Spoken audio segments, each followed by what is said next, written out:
It's going to be a good one, don't worry.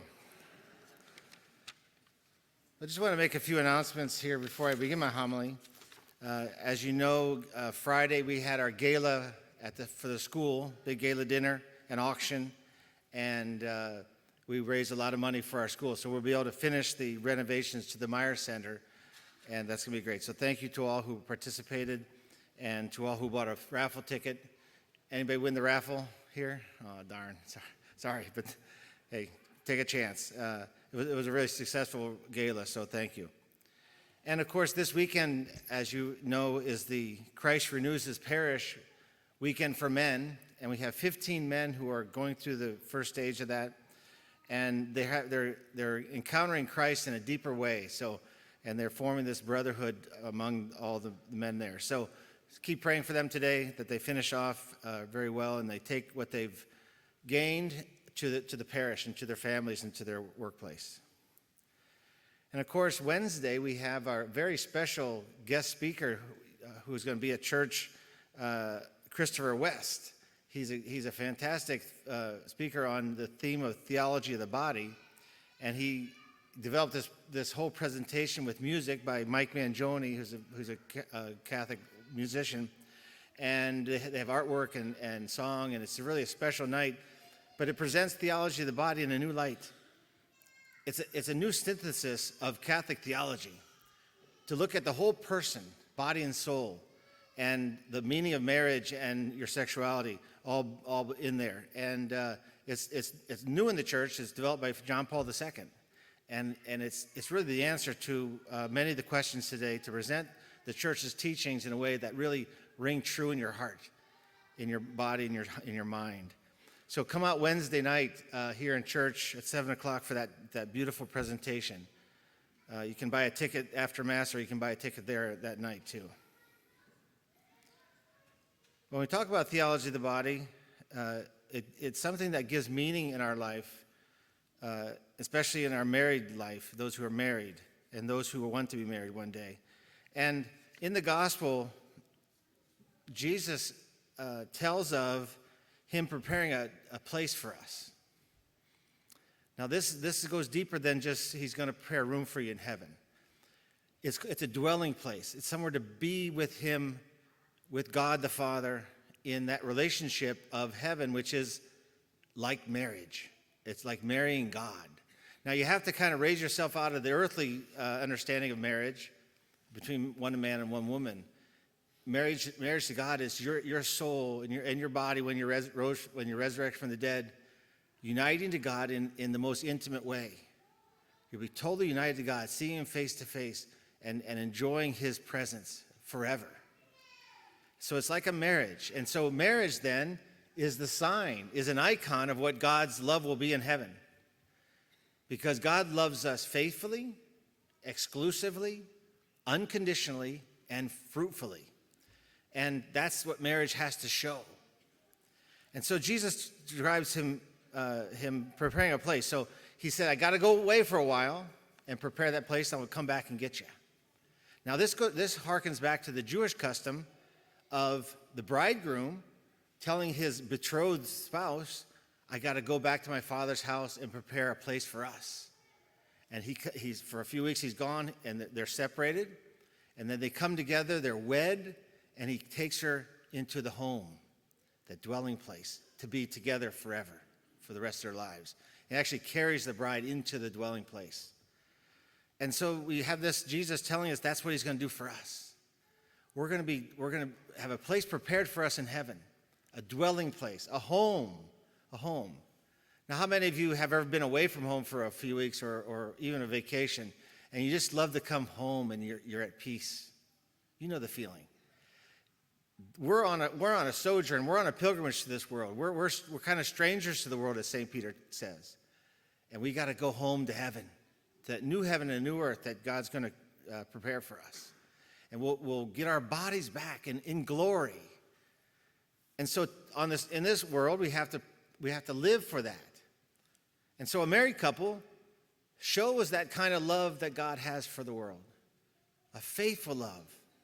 An exclusive love, one man and one woman, unconditional love, and fruitful, open to life. That's the meaning of marriage. So if you're looking for a deeper relationship to your spouse, look to the teaching of the church, which tells you you are an icon of God's love. You are a sign, a symbol of what we will enjoy forever in eternity. So you got to live up to that. That's why married couples take vows first, and then they have the union of bodies.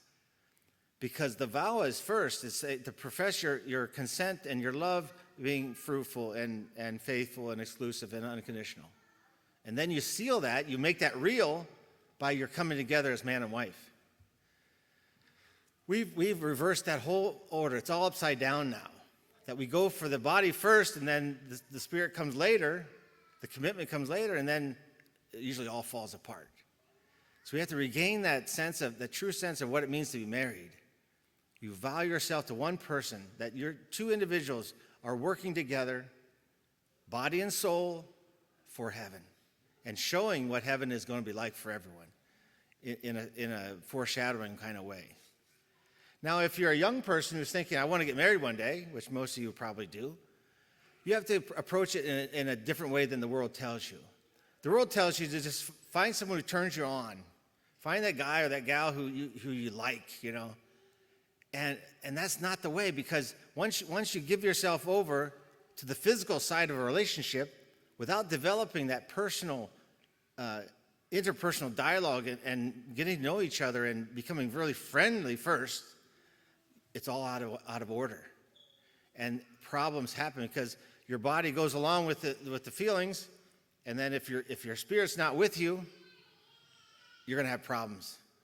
So you have to have this idea of when I date, after high school, even after college, you start dating. Yes, that's it. You have to do that. There are kids are saying, why can't I date in high school? Because you're not ready to get married.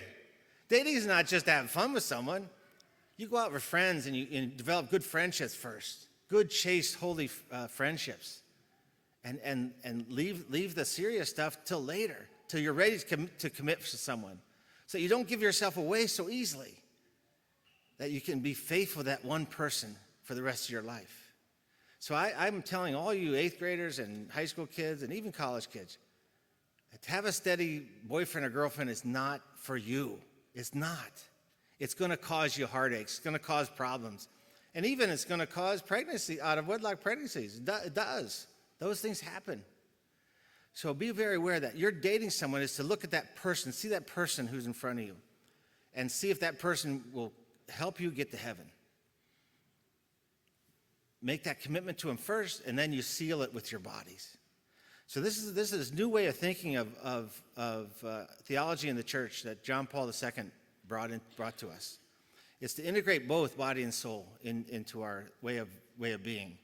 Not to say that all relations between man and woman are all dirty. It's all bad stuff. We got to keep it hidden. We got to sneak around and do that. No. It's the most beautiful expression of union with each other. It shows the love of God in the world. So it's very spiritual, actually, or it should be. And it should be done at the proper time after making those commitment of those vows. We need to recapture this sense of what it means to be married in the Christian sense. We're following the world's way of doing it, and that's causing divorce and remarriage and problems of all heartaches and problems of all kinds. You don't need that. You don't have to have that.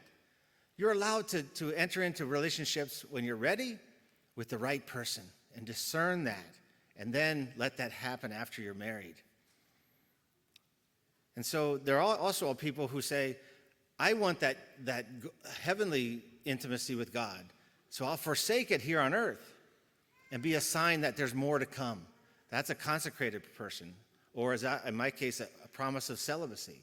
I don't get married because I'm telling you there's something better coming. A married couple shows that the intimacy of heaven in their own relationship, but a consecrated person shows that there's more, and it's worth giving up to have that final union with God.